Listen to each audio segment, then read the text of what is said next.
thankful for the great lessons that we've heard that helps us to go out and do better and be better. We pray that you will continue to bless those that come to us to speak to us, that we may put those things into practice in our lives and live strong to you, closer to you, to help us to grow closer to each other as we assemble and fellowship together. Father, we pray that you would be with us tonight as we go through this lesson too, and that you would just help us to always take the things that we learn from your word and live them out in our lives. Father, we pray that you would be with us as a nation, that we would return closer to you instead of going the other way, as we have so many in our nation that have denied you. Father, we pray that we would lift you up and not sit idly by and let that happen. Father, we pray that you would be with us and always help us to keep you the focus of our life and strengthen us spiritually as we assemble from day to day, and that you would help us to just continue to grow. We pray in Jesus' name.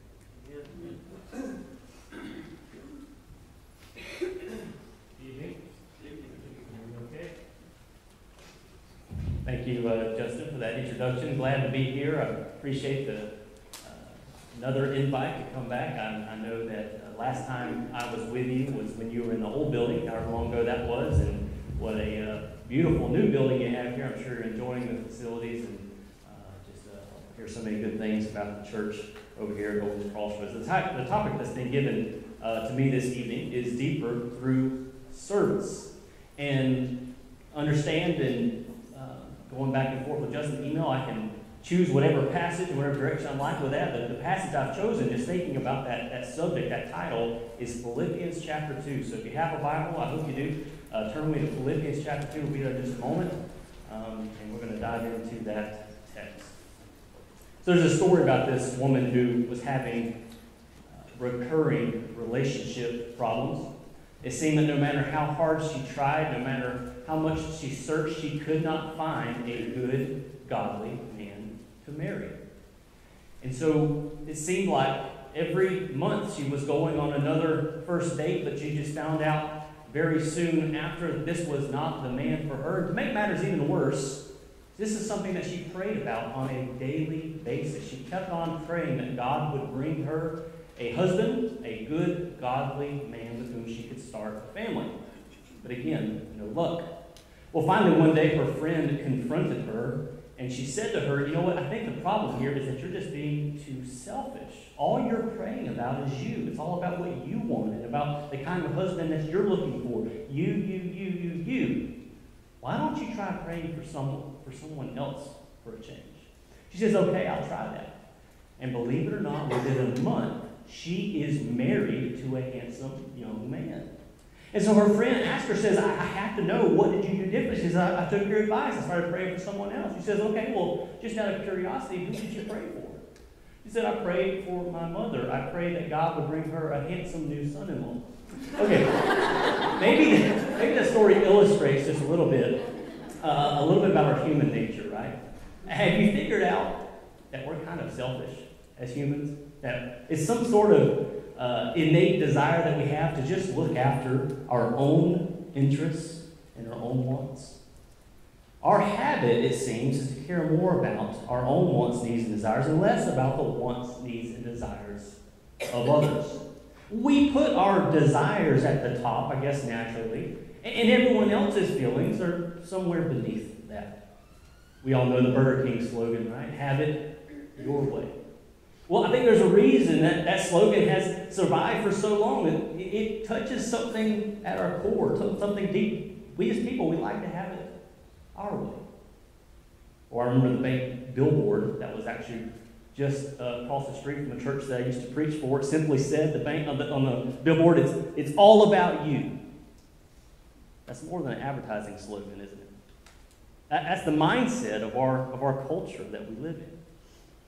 It's one of the most basic qualities that makes up who we are as humans. We care about ourselves. So Justin mentioned I have 2 kids. I'll give you a little more detail. It's a 5-year-old son, Noah, and a 2-year-old daughter, Ava. Can you just imagine already where I'm going with this? Can you imagine what our household is like on a regular basis? Can you imagine all the fights that they have over Legos and about who gets to play with this toy? It's a constant battle, right? One thing I've noticed, and boy, I've not figured out everything there is to know about parenting. There are things to teach your kids, but one thing you never have to teach them is how to look after themselves. They pick up that, right? Maybe their first word is no. What's their second word? Mine. They figure out this toy is mine. It's not yours, it's mine. And so that's a word that we hear echoing throughout our house on a daily basis. That's my blanket. That's my Lego set. Over and over again, we see just how natural it is as children to care about our own wants and needs. Here's what I'm going to say. I'm going to step out on a limb and say I don't think it gets much better as we get older. I really don't think it. I don't think we grow out of it. Selfishness lies at the heart of our carnal being. But despite this being such an innate part of human nature, the Bible is clear in telling us that our call to discipleship is inherently a call to kill that old selfish person. In Luke chapter 9, verse 23, Jesus says, if anyone wishes to come after me, you remember, he must deny himself and take up his cross daily and follow me. So I want you to just picture that for a moment. Just think about what Jesus has just said. You have this great big old wall in front of you. It's tall, it's wide, it's completely insurmountable. And on the other side of that wall is the life that God has called you to live. It's the person whom God has asked you to become. It is this faithful, devoted follower of Christ. But guess what? That wall is yourself. It's your selfish human nature. It's that selfishness that really and truly gives way to every single sin that you can imagine, every single sin a person can struggle with.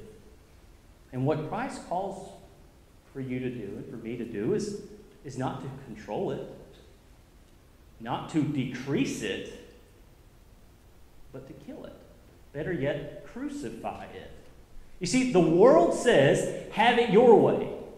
It's all about you. It's mine. Jesus says, if you're going to be my follower, it's about everything and everyone but you. So what I want to do this evening is fairly simple.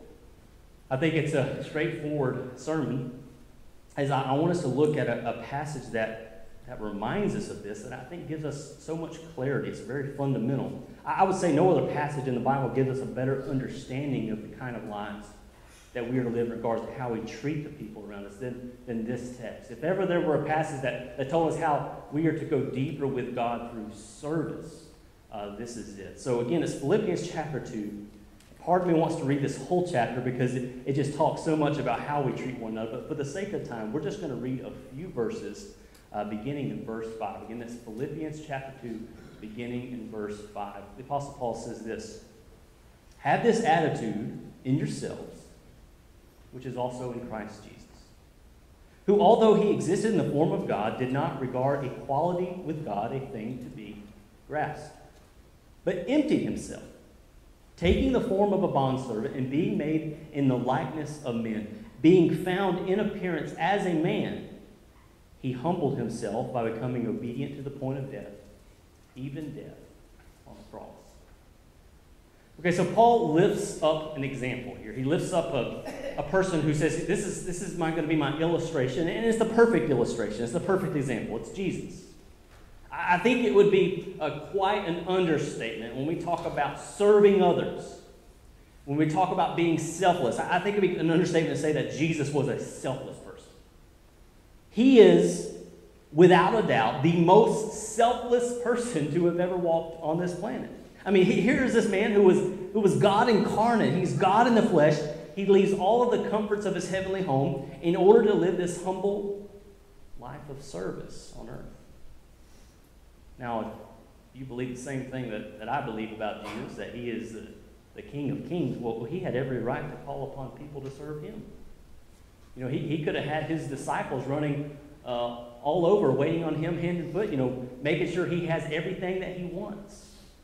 Bring him into town, lift him up on a pallet with the flowing purple linens and treat him like a king. But what we find is we look at Jesus' life as a life of one who's dedicated to serving others. He's not looking after his own interests. He's not looking after what he wants. He's constantly looking at the needs of others. Matthew chapter 20, verse 28, the Son of Man did not come to be served, but to serve and to give his life a ransom for many. Well, as unfortunate as it might be for those of us who want to have a nice, convenient form of Christianity, I must say that the purpose of your life is very similar. Not to be served, but to serve. God did not call us out of darkness. He did not rescue us from our sins so that we can sit back, kick our feet up on some nice cushiony pews or chairs and talk about how great it is that God has saved us. I'll be completely honest with you. Part of me wishes it was like that. Part of me wishes that that's what God expected us. My fleshly side says, you know what, that sounds like the way things ought to be. But the truth is, God has called us to be a people who are willing to be uncomfortable, who are willing to go out of our way to serve others. He has blessed us, the Bible teaches us, so that we can be a blessing to others. So again, Paul says Jesus is the example of this. Now, they already know they're supposed to be following Jesus, but he's saying, look, when it comes to service, when it comes to this attitude that Jesus had, when it comes to how he lives his life, don't just lift him up as some theoretical, some abstract theory about serving others. No, you need to actually, literally try to do everything you can to be like him, to actually walk in his steps and try to serve as he has served. And I think Paul reveals in some fundamental ways how we are to do that. So again, this subject of going deeper through service, I want to spend just the next few minutes focusing on the statement, service is about blank. If you like to take notes, you can write that down. Service is about blank. And I want to point out a few things that Paul says is fundamental to having, to living a life of service. So service is about blank, and I want to reread this passage. I want to fill in that blank with a few different things that I think really define for us what service is all about. Look again at verse 5. He says, have this attitude in yourselves, which was also in Christ Jesus. I think that gives us our first word. Paul says here, I think number one, service is about an attitude. It's about an attitude.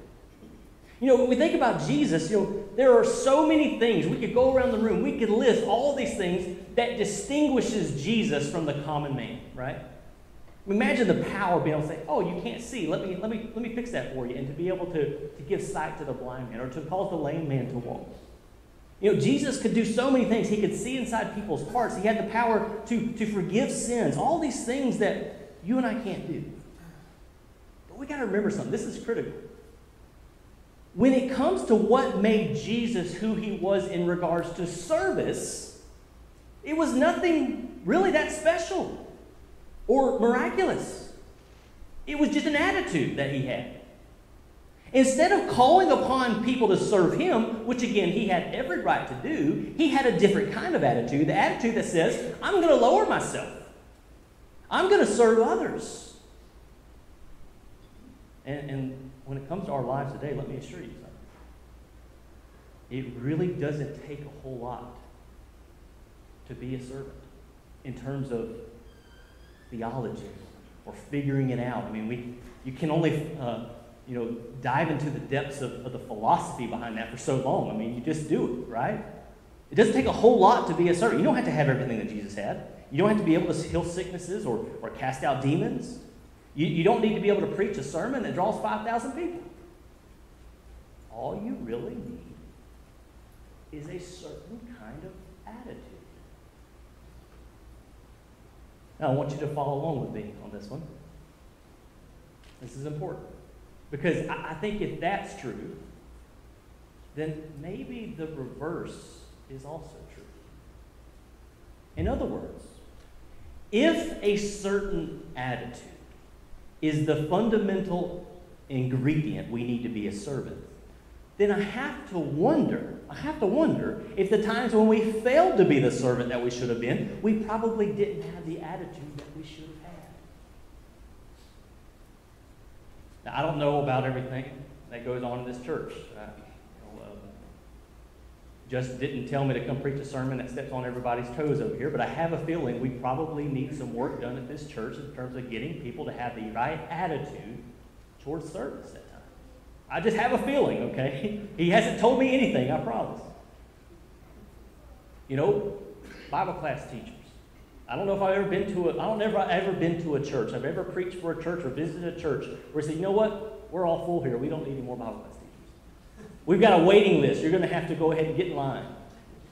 Or I don't know if y'all have had y'all's BBS, if it's early in the summer or if it's later on in July. Ours is coming up next week. I want to tell you something. We've never had anyone knock down our doors that can't wait to help decorate for BBS. We're having to pull people, right? Come on. And fill in the blank, whatever it might be at your church. I have a feeling there are more tasks that need to be done than there are necessarily people who really want to complete those tasks. That's common. But take an area of your church right now, whatever it is that's lacking. Take an area, a service of your church here. Maybe it's something Sunday morning service, something during the week, where there's not enough people. What is, for you personally, your attitude towards it? What's your attitude towards it? What's holding you back? I'm not capable of doing that. It shouldn't be me that's doing that. I've got young kids, I've got a family, I've got other things I've got a very time-consuming job. What's your mindset? What's your attitude towards it? I understand sometimes we can have legitimate reasons, of course, as to why we're not able to serve in a certain capacity. And always, if that's the case, I'm not talking to you. But I wonder how often the problem has nothing to do with your schedule. It has nothing to do with your family responsibilities. It has nothing to do with your health struggles. It all goes back to your attitude towards it, to your mindset towards it. Years ago, I came across a poem, and this is one that stuck with me for a long time. And I'll tell you, this poem is just as fitting for me as it is anyone else. But it's a poem called Somebody Else. Maybe you've heard of it. It goes like this. There's a clever young man named Somebody Else. There's nothing this guy can't do. He's busy from morning till way late at night, just substituting for you.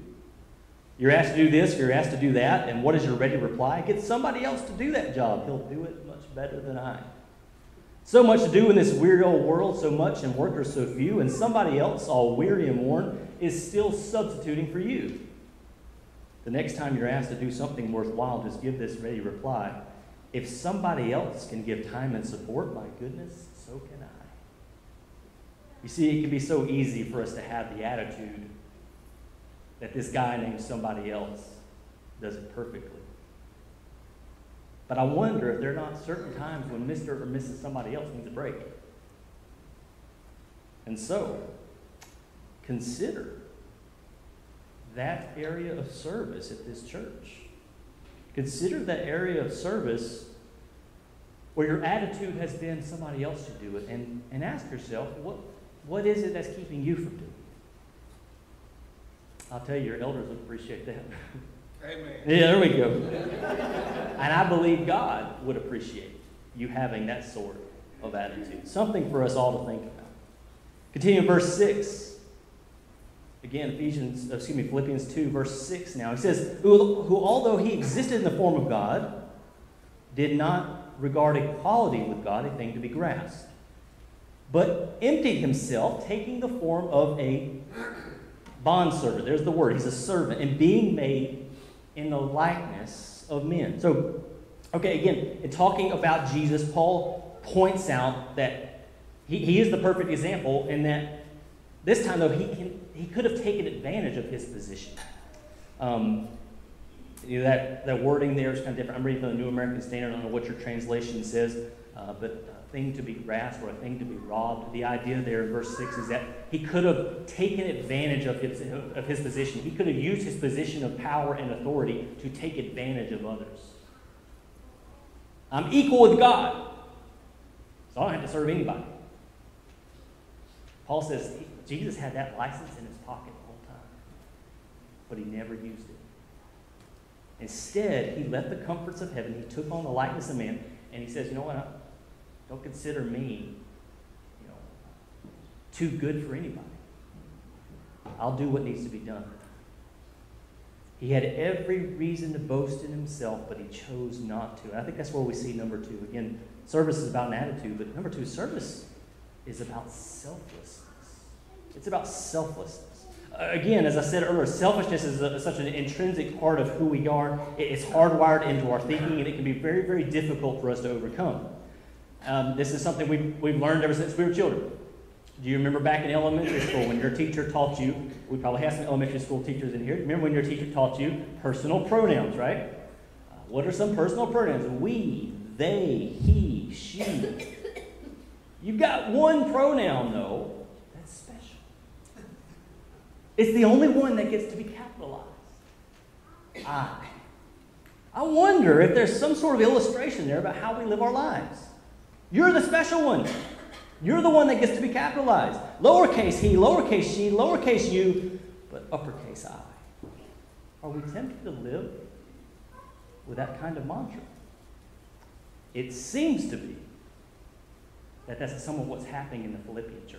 You got Euodia and Syntyche who are not agreeing. You've got other verses that seem to be hinting that people are looking after their own interests and not caring about everyone else. That members of the Philippian church are all walking around saying, I'm the uppercase I and you're the lowercase you. Go back there, verse 3. Right here, Philippians chapter 2, go back to verse 3. Notice what it says. Do nothing from selfishness or empty conceit, but with humility of mind regard one another as more important than yourselves. Do not merely look out for your own personal interests, but also for the interests of others. Now, Paul says, okay, consider other people more important than yourself. Why did he have to command this? Why did he have to command them to do this? There's a reason. It doesn't come naturally. It takes work. It takes effort. It takes this intentional mindset to be able to say, I'm going to consider other people's desires as more important than my own. I'm going to start capitalizing other personal pronouns instead of my own and give other people a sense of importance. It's difficult to do that.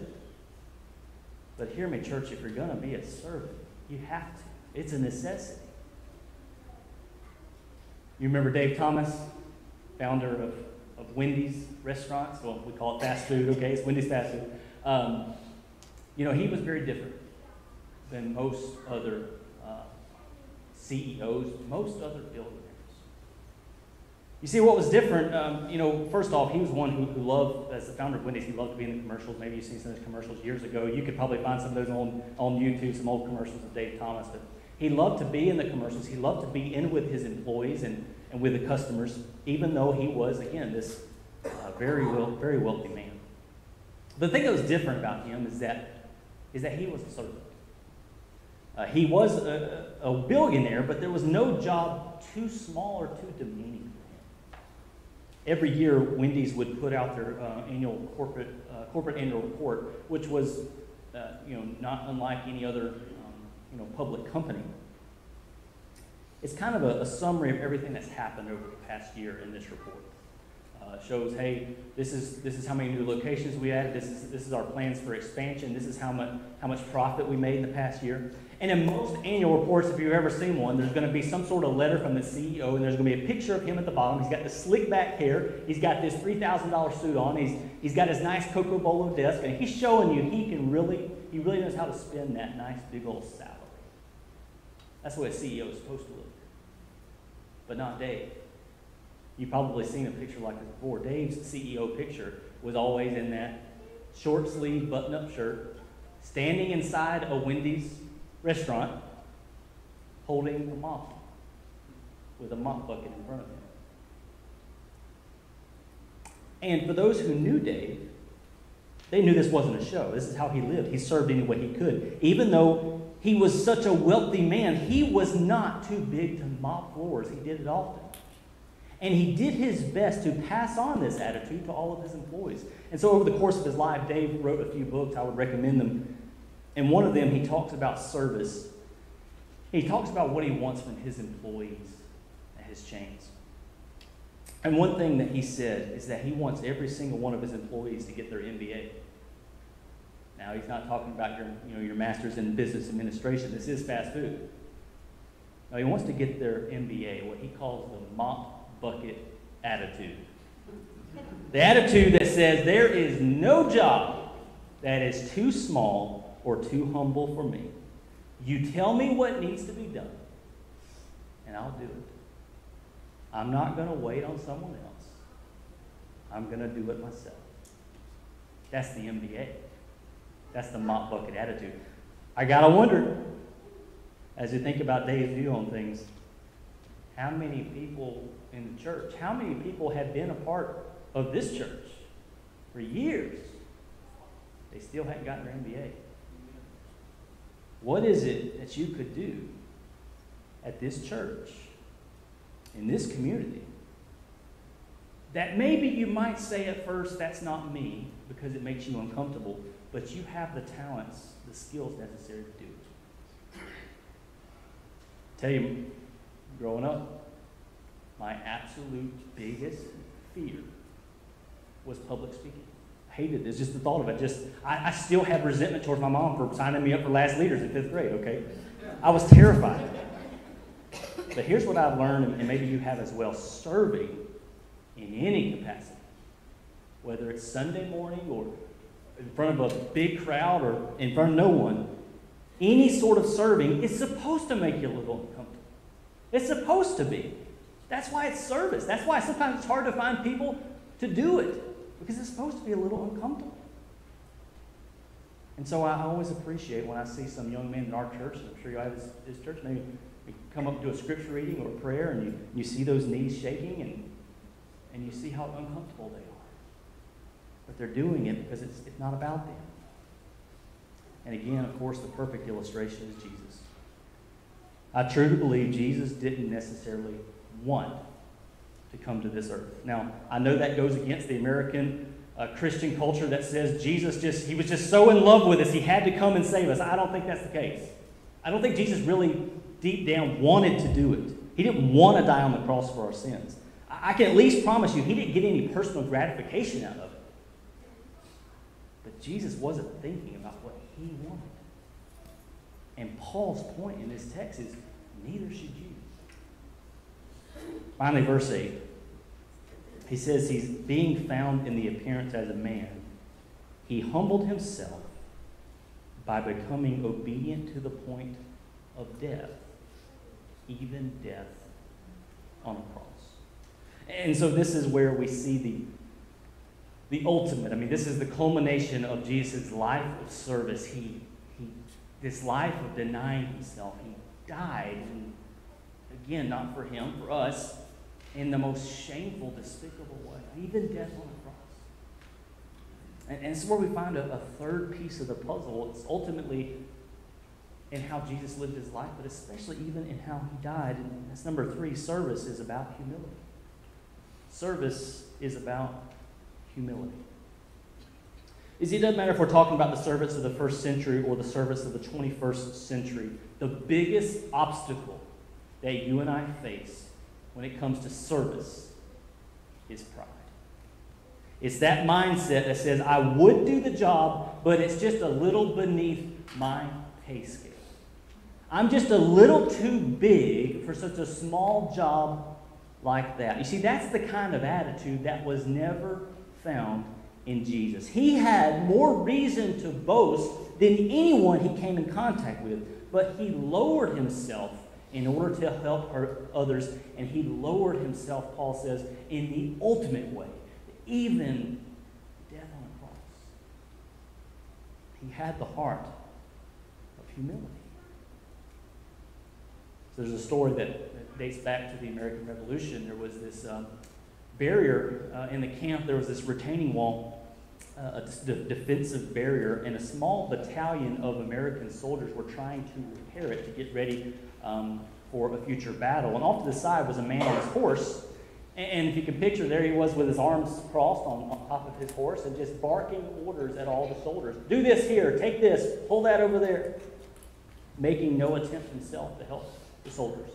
Well, while they were working, another man rides up, and he's in his civilian clothes.